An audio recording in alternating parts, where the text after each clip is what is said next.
안녕하십니까. 전기철도 강의를 맡은 반극도입니다.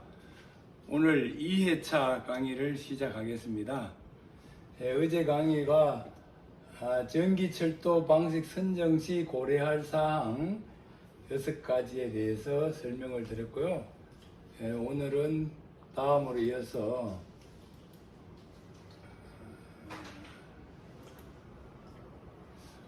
전기철도 전기급전 가선 조가 전기차 수송 목적에 따른 분류 방식입니다. 전기 가선 방식에 따라서 전기 방식에 따라서 직류 방식과 교류 방식이 있으며 직류도 이제 전압에 따라 가지고 볼트 수에 따라 가지고 분류하는 방법이 있고, 교류는 상별, 주파수별, 전압별 이렇게 세부적으로 나눠져 있습니다. 급전 방식별 분류는 직접 급전 방식, 흡상 변압기 급전 방식, 단건 변압기 급전 방식, 동축 케이블 급전 방식 이렇게 4가지로 분류되고, 가선 방식에 따른 분류는 가공식인데 단선이나 복선이나 제3개조 방식이냐에 따라서 분류를 합니다. 또 조가 방식, 전차선을 어떻게 매달았냐 이겁니다. 직접 조가하는 방식, 커터너리 조가 방식, 강체 조가 방식 이렇게 분류를 합니다. 이제 다음에 전기 방식에 의한 분류를 살펴보겠습니다. 아까 이제 직류 DC 전기 방식은 600V DC, 750V, 1500V, 3000V 이렇게 전압별로 종류가 있는데, 우리나라 지하철에서는 1500V를 채용해서 각 지자체 지하철에 건설해서 운영하고 있습니다. 교류 방식은 단상 교류에는 16가 3분의 2Hz에 11kV, 15kV, 25Hz에 6.6kV, 11kV, 50Hz에 6.6kV, 16kV, 20kV, 25kV, 60Hz에 25kV. 우리나라 이제 코레일에서는 60Hz 25kV 방식을 사용하고 있습니다. 단 이제 일산선은 서울 지하철과 직통 운행을 위해서 DC 1500V로 건설했습니다. 삼상 교류식은 예전에 쓰던 방식인데 지금은 거의 안 쓰고 있는데, 16가 3분의 2Hz에 3.7kW, 6kV, 25Hz에 6kV 방식으로 분류할 수 있겠습니다.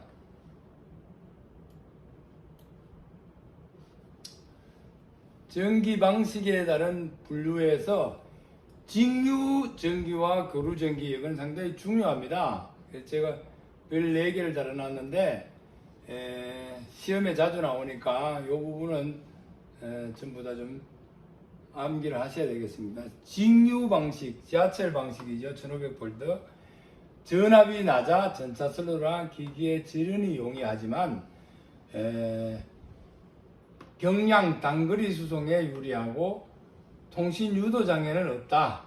다만 누설 전류에 의한 전식 피해 우려가 있고, 이 전압 강화가 심하기 때문에, 이 전압이 낮기 때문에 변소소 간격을 좁게 해야 됩니다. 실제로 서울 지하철 같은 거는 길어봤자 5km, 2km, 3km마다 변전소가 하나씩 있는 데도 있습니다. 전류가 커서 도체의 단면적이 커야 된다. 이에 반해서 교류식은 운전 전류가 작아서 사고 전류 판별이 용이하고, 변전소 간격이 멀어서 길게 해서 설비비가 적게 든다, 건설비가 적게 된다는 겁니다. 대용량 장거리 수송에 유리하고, 그렇기 때문에 전선을 가늘게 할 수 있어서 지지물 경량화가 가능하다. 대신에 이게 통신 유도 장애가 있어서 이에 대한 대책이 필요합니다. 전압이 높아서 터널 등 이격 거리를 충분히 해야 된다. 그래서 구조물 건설비는 많이 든다라고 볼 수 있겠습니다. 그림으로 그려놨는 건데 살펴보시면 되겠습니다. 운전 속도에 의한 분류, 이것도 사실은 아주 쉬운 건데 가끔씩 시험에 나옵니다. 완속 전철, 고속 전철. 여기 이제 기본적으로 두 가지로 분류를 할 수 있는데, 운전 속도가 시속 200km 미만일 경우에는 완속 전철. 대체적으로 시가지, 지하철 같은 시가지 철도에 적용되고 있고, 도시철도, 도시간철도. 고속철도는 시속 200km 이상인 철도를 갖다 고속철도라 그러는데, 우리나라도 300km로 건설해서 지금 운행하고 있고, 프랑스 유로스타, 신칸센이 250에서 280km 정도로 건설해서 운행하고 있습니다. 현재 우리나라도 일반 철도는 250km, 시속 250km로 건설을 하고 있습니다. 이제 초고속 전철은 이거보다도 더 빠르게 운행하는 건데, 예를 들면은 자기 부상 열차라든가 요즘 한참 이제 시험하고 하는 파이브 루프식 이런 방식이 초고속 전철이 되겠습니다. 이거는 시속 500km씩 달리는 열차가 되겠습니다. 수송 목적에 따른 분류로는 약간 비슷한데 그래도 용어 정도는 알아놓는 게 좋을 것 같습니다. 시가지 전철, 도시 전철, 수도권 전철, 광역 전철. 물론 용어가 약간 비슷합니다. 다만 이제 그 법적으로 어떻게 이름을 붙이냐 따라 가지고 그게 맞춰서 부르면 되는 겁니다. 도시간 전철, 간선 전철, 산업선 전철. 우리나라 경부선, 호남선 이런 거는 이제 간선 전철이 되겠습니다. 산업선 전철은 중앙선, 태백선, 영동선에 처음에 건설했던 전철이 이 산업선 전철이 되겠습니다. 우리나라는 수도권에 각 지자체와 서울시와 연결되어 있는 것을 이제 광역 전철로 이름을 붙여서 운행하고 있습니다. 다시 이제 수송 목적에 따라 가지고 전동차, 도시철도용 전동차 구조랑 일반 여객 화물을 목적으로 하고 있는 전기기관차, 요거를 한번 구분해 보면은 전동차는 대체적으로 수송 목적을 여객 수송 목적으로 해서 동력 분산식으로 되어 있습니다. 원래 4개 객차가 1개 세트로 구성이 되어 있어 양쪽에 운전실 가운데 있는 건 제어 차가 되겠습니다. 단거리 도시간 철도 및 도시 철도에 사용되는 방식이다. 가감 속도가 좋아서 빈번하게 주행하거나 정지가 반복되는 곳에 사용한다. 도심 구간과 근교의 고밀도 수송 수요를 담당을 하고 있다. 아까 말씀드린 가감 성능이 우수하다. 가장 큰 수송 용량을 갖는 교통수단이다. 대형 전동차는 양당 150명 정도 해서 6량에서 10량 일편성을 하고 있으며 시간당 4만 명을 수송할 수 있습니다. 우리나라 지금 현재 서울 지하철, 대전 지하철, 대구 지하철이 대형 전동차를 운행하고 있으며 중형 전동차는 승차 인원이 양당 120명 정도 되는데 부산 지하철이 여기에 중형 전동차를 운행하고 있습니다. 요거는 시간당 한 25,000에서 4만 정도 수송을 할 수 있는 구조입니다. 이에 반해서 이제 전기기관차 2회라 그러는데 이거는 여객 및 화물 수송을 목적으로 하는데 동력 집중식입니다. 그러니까 앞에 기관차가 뒤에 있는 화차나 객차를 끌고 가는 방식이 되겠죠. 차량 설비가 간단하고 에너지 효율이 높다. 그러니까 앞에 있는 기관차 하나만 운전에 관한 모든 설비가 있으니까 복잡하지 않는 거죠. 고속도 고출력 견인 전동기 사용이 가능하고 여객 화물 병용 운용으로 가능하다. 우리나라 현재 8,200대, 8,000대, 8,200대는 전부 여객과 화물을 병행하여 운영하고 있습니다.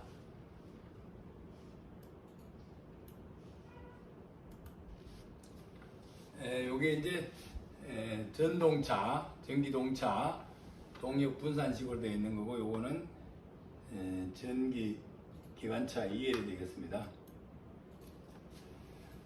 다음은 이제 철도 선로에 대해서 설명을 드리겠는데, 철도는 시스템 산업이라 그럽니다.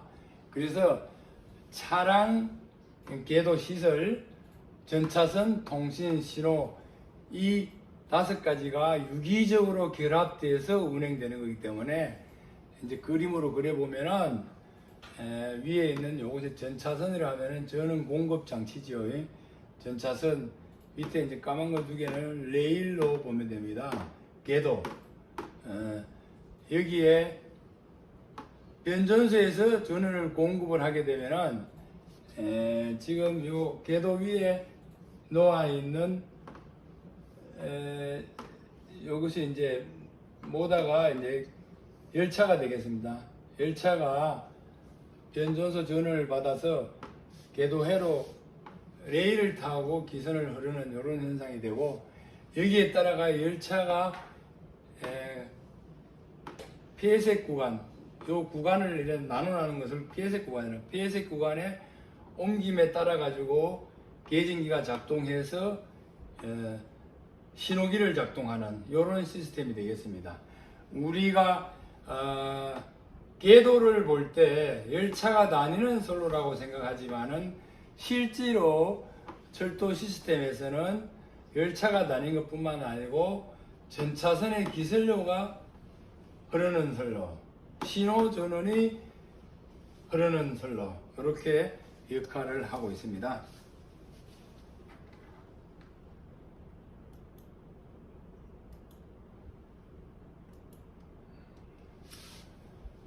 궤도는 궤도의 구성 요소를 보면은 기본적으로 이제 레일 위에 이제 침목 위에 레일, 그다음에 이제 이게 노반 위에 자갈 도상이 되어 있죠. 이렇게 되어 있는 것이 이제 레일, 침목, 도상, 3가지로 구성되어 있습니다. 레일은 위에 있는 레일은 차량을 지지하며 차량 주행을 유도한다. 종유에는 30km, 37km, 50km, 60km, UIC 60km 이렇게 구분되어 있습니다. 네, 침목은 레일 바로 밑에 붙이는 경우 이제 여기 침목인데, 레일로부터 받은 하중을 도상, 자갈이나 콘크리트 도상에다가 전달하여 레일 위치를 유지하는 역할을 합니다. 그 다음에 도상은 자갈 도상하고 PC 도상이 있는데, 침목으로부터 받은 하중을 분포시켜 노반에 전달하는 역할을 합니다. 침목의 위치를 유지하고 탄성에 의한 충격력을 완화시키는 역할을 합니다. 그래서 레일, 침목, 도상 3요소 가끔씩 시험에 나오니까 암기해 주시기 바랍니다. 레일의 종류는 아까 말씀드렸지만 레일 1m를 무게를 따라 가지고 이게 30kg나 37kg, 50kg, 60kg, UIC 60kg. 우리가 고속철도를 도입하면서 들어온 레일입니다. 이렇게 구분되어 있고, 길이에 따라 가지고 4종류로 분류를 합니다. 기본이 정척 레일. 여기 이름도 뭐 하여튼 발을 정자로 쓴다. 정척 레일, 25m짜리를 정척 레일 하면, 이거보다가 큰 것은 장척 레일, 이거보다 작은 것은 단척 레일, 그리고 진짜 200m 이상 되는 것은 장대 레일이라고 해서 레일을 연결해서 사용하고 있죠. 요 레일 종류도 가끔씩 시험에 나오니까 좀 암기를 해 주시기 바랍니다. 그 다음 이제 레일에서 중요한 게 복진이라는 게 있어요. 이렇게 열차나 어떤 그 온도 상태, 여러 가지 상태에 따라 가지고 레일이 앞으로 뒤로 방향에 따라 이동되는 현상을 복진이라고 그러는데, 이제 복진을 방지하기 위해서는 신목을 더 튼튼하게 한다든가 여러 가지 방법이 있겠습니다. 그다음에 턱레일하고 크로싱 부분이 가끔씩 시험도 나오는데, 한번 그림으로 보시면은 이제 턱레일은 레일이 분기되는 개소에 마지막에 이제 하나의 레일에서 양쪽으로 연결되는 그 인입에 있는 가이드 레일을 갖다가 요거 턱레일이라고 그러고, 여기에서 두 개의 선로가 크로스 되는 부분, 요걸 갖다 크로싱이라고 합니다.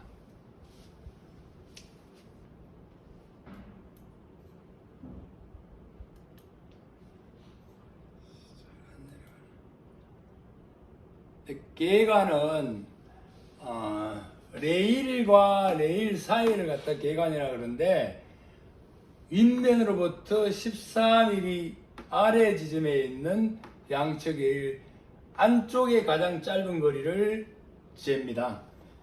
우리나라 같이 이제 표준 계간은 1435mm. 이거보다 큰 거는 광계라 그러고, 이거보다 좁은 것은 협계라 그럽니다. 협계는 1067mm, 764mm짜리가 있고, 러시아는 1525mm, 인도는 1676mm, 이렇게 관계가 있습니다. 우리나라는 현재 표준계만 운행하고, 협계는 예전에 수의선에 있었는데 현재는 운행하고 있지 않습니다.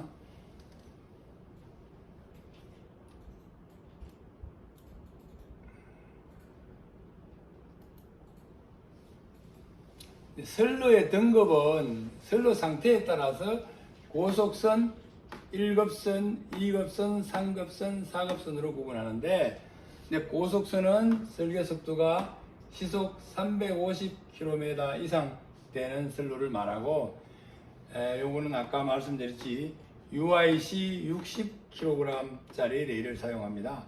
1급선은 시속 200km 이하짜리를 사용하고 있는데, 우리나라 같으면 지금 현재 경부선, 호남선 이런 선로를 말합니다.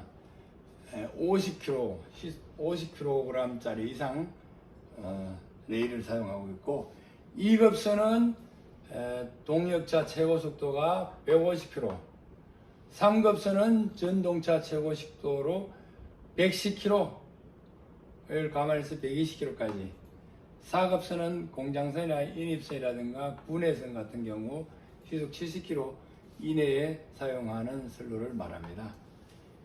그 다음에 이제 시설 부분에서 슬랙과 캔트가 중요한데, 요게 시험 문제 자주 나와요. 슬랙은 뭐냐면은 차량이 곡선부를 원활하게 통과할 수 있도록 바깥쪽 레일을 기준으로 내적 레일의 계간을 확대하는 것. 그러니까 곡선 부부에는 바퀴가 그게 좀 원활하게 돌아가기 위해서 안쪽 레일 계간이, 요거 계간이 조금 더 넓어야 원활하게 돌아간다는 거예요. 그게 슬랙이고, 캔트는 이제 원심력 개념인데, 차량이 곡선부를 원활하게 통과할 수 있도록 안쪽 레일을 기준으로 바깥쪽 레일을 높게 부수는 거예요. 안쪽 레일을 기준으로 해서 밖에 있는 레일을 더 높여서 설치하는 것을 갖다가 캔트라고 합니다. 이 부분은 꼭 암기를 해 주시기 바랍니다.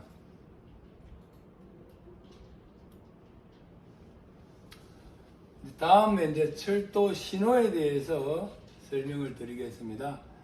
철도 신호의 역사를 보면은 최초 열차 운행은 1825년 영국에서 기마수가 적색 깃발을 들고 열차보다 앞서 달려가면서 선로의 이상 유무를 알려주는 것으로부터 시작되었다고 합니다.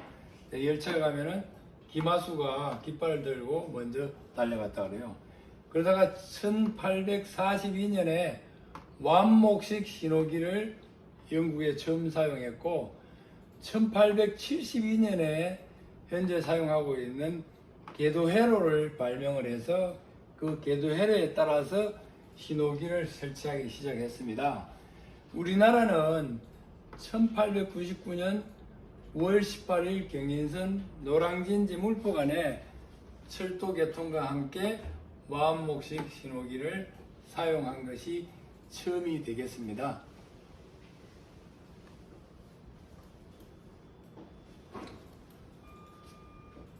철도 신호 설비는 좀 복잡하게 되어 있는데 사실은 이제 설비에 어떤 것들이 있는가를 보기 위해서 우선 열차 진로를 제어하는 설비가 있고 열차와 열차 간격을 제어하는 설비, 그 다음에 이제 여기에 대한 운전 보안이라든가 정보화 설비 이런 것들이 있는데 물론 이게 중복되는 것들도 있습니다.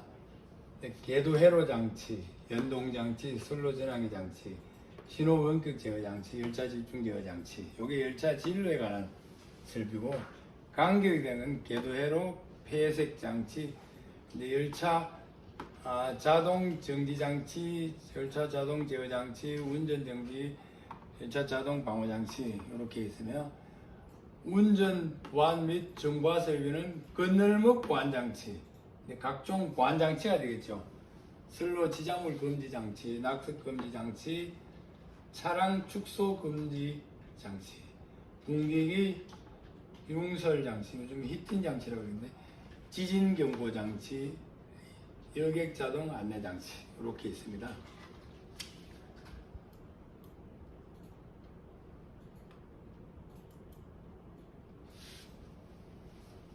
철도 신호는 사실 신호공학에서 따로 공부를 하고 있는데 개괄적인 것만 설명을 드리겠습니다. 철도 신호기 분류는 구조상으로 분류를 하는 방법으로는 기계식 신호기, 색등식 신호기, 등열식 신호기 그리고 세 가지로 구분합니다. 가끔씩 이제 기계식 신호기가 아는 거 뭐 이런 게 나오는 게 있는데 기계식 신호기는 완목식, 아까 이제 팔 아모리가 완목으로 돼 가지고 이것을 수평으로 왔을 때 정지, 45도 내려왔을 때 진행 이렇게 하면서 야간에는 이제 등을 램프를 넣어서 색깔을 구분할 수 있도록 하는 그런 시스템이 되겠죠. 그 다음에 색등식 신호기는 지금 현재 많이 사용하고 있는 신호기인데 신호기에서 등을 한 개씩, 두 개, 세 개, 네 개까지 이렇게 달아가지고 표시하는 신호기입니다. 그 다음에 등열식 신호기는 입판 신호와 같이 하나의 신호기 안에서 빨간불, 파란불 나오게 해서 표지라든가 중계 신호기, 유도 신호기 등을 구분할 수 있도록 해놨습니다. 그 다음에 다기능 신호 부속기는 실제 글자를 넣어서, 방향이나 글자를 넣어서 여기에 어떤 곳으로 항해한다라는 것을 알려주는 신호기입니다.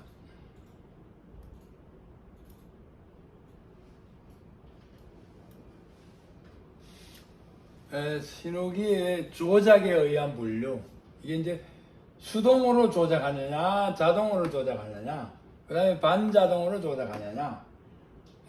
예전에 있는 이제 완목식 신호기는 대부분 이제 수동 신호기였죠. 요즘은 이제 폐색 신호기는 이제 거의 자동 신호기로 바뀌었죠. 열차가 지나감에 따라서 그 열차를 감지를 해서 신호기가 바뀌는 시스템입니다.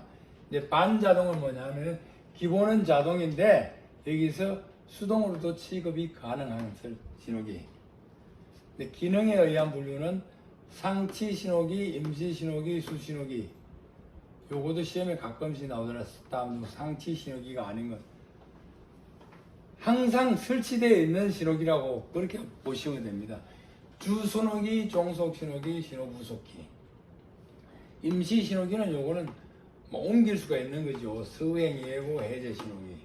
그 다음에 수신호기는 손, 이제 깃발 등으로서 하는 신호를 말합니다.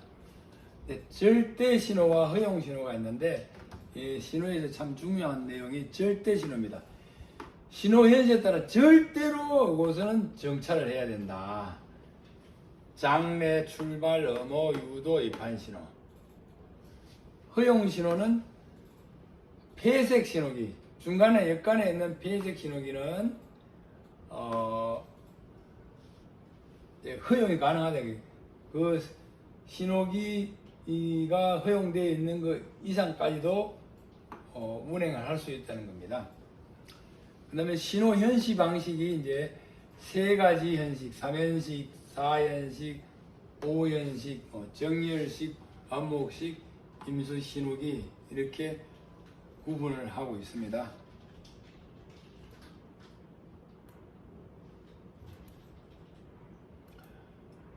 연동장치, 신호에는 이제 이런 이제 연동장치, 뭐 이런 폐색장치, 뭐 이런 것들이 좀 많이 나오는데,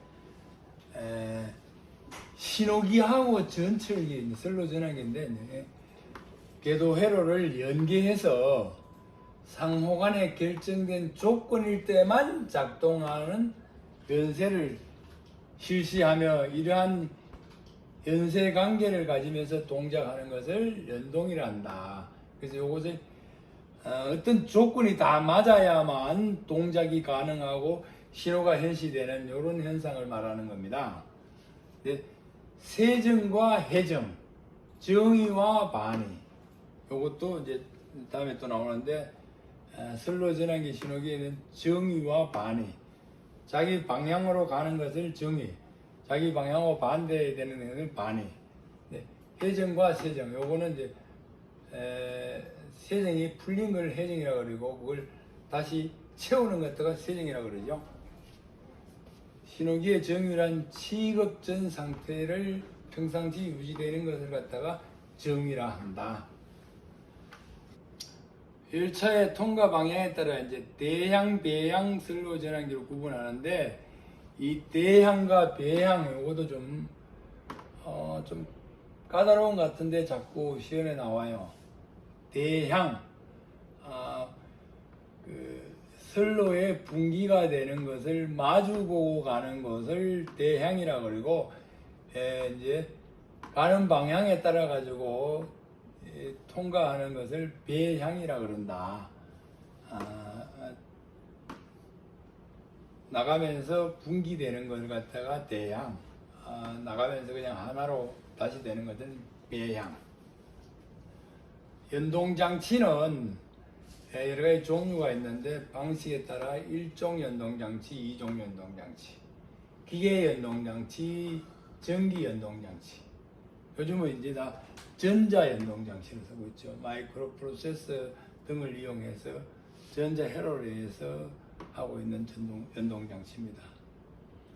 그런데 폐색 장치는 뭐냐면은 좀 이따 설명을 드릴 건데, 궤도 회로 궤도를 이렇게 잘라 가지고 각 구간을 다 이렇게 열차가 들어갈 수 있도록 구분해 놓은 것 같다가 폐색 장치라고 합니다. 이게 자동 폐색 복선 구간에 사용하고 있고, 연동 폐색 복선 단선 구간에 출발 신호기와 폐색 신호기를 연동해 놨는 방식이고, 연사 폐색, 통포 폐색, 여기에 이제 처음에 사용됐던 폐색 방식인데, 역과 역간에는 한 개의 폐색 구간을 해서 통행적인 이제 통표를 갖다가 그 통표를 받았을 때만 열차가 갈 수 있도록 한 것이 이제 통표 폐색입니다.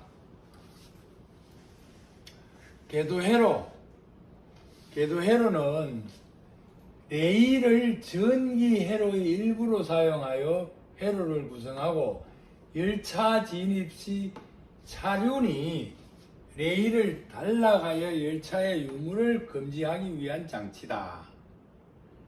그러니까 두 개 레일 위에다가 차륜이 차 바퀴가 점유하게 되면은 두 개를 탈락시킨다. 이런 겁니다. 레일의 전기 회로를 사용하므로 기상조건, 자갈 상태, 침몰 종류, 레일의 저항, 열차의 하중 등의 외부 영향 요인으로 많은 영향을 받는다. 요 궤도 회로의 원리는 레일의 적당한 구간으로 구분하고 경계 지점에 개조 절연을 설치하여, 그러니까 레일과 레일의 중간에 절연물을 넣습니다. 여기에서 정기적으로 분리를 합니다. 궤도의 한쪽 끝단에 전원을 공급하고, 여기에서 이제 양쪽 전원을 공급하고, 반대에는 계전기를 연결해서 전기 회로를 구성해서 열차가 점유하면은 양쪽 레일을 달라가야 열차 유무를 금지하는, 이게 이제 궤도 회로가 되겠습니다. 여기까지, 오늘은 여기까지만 하겠습니다.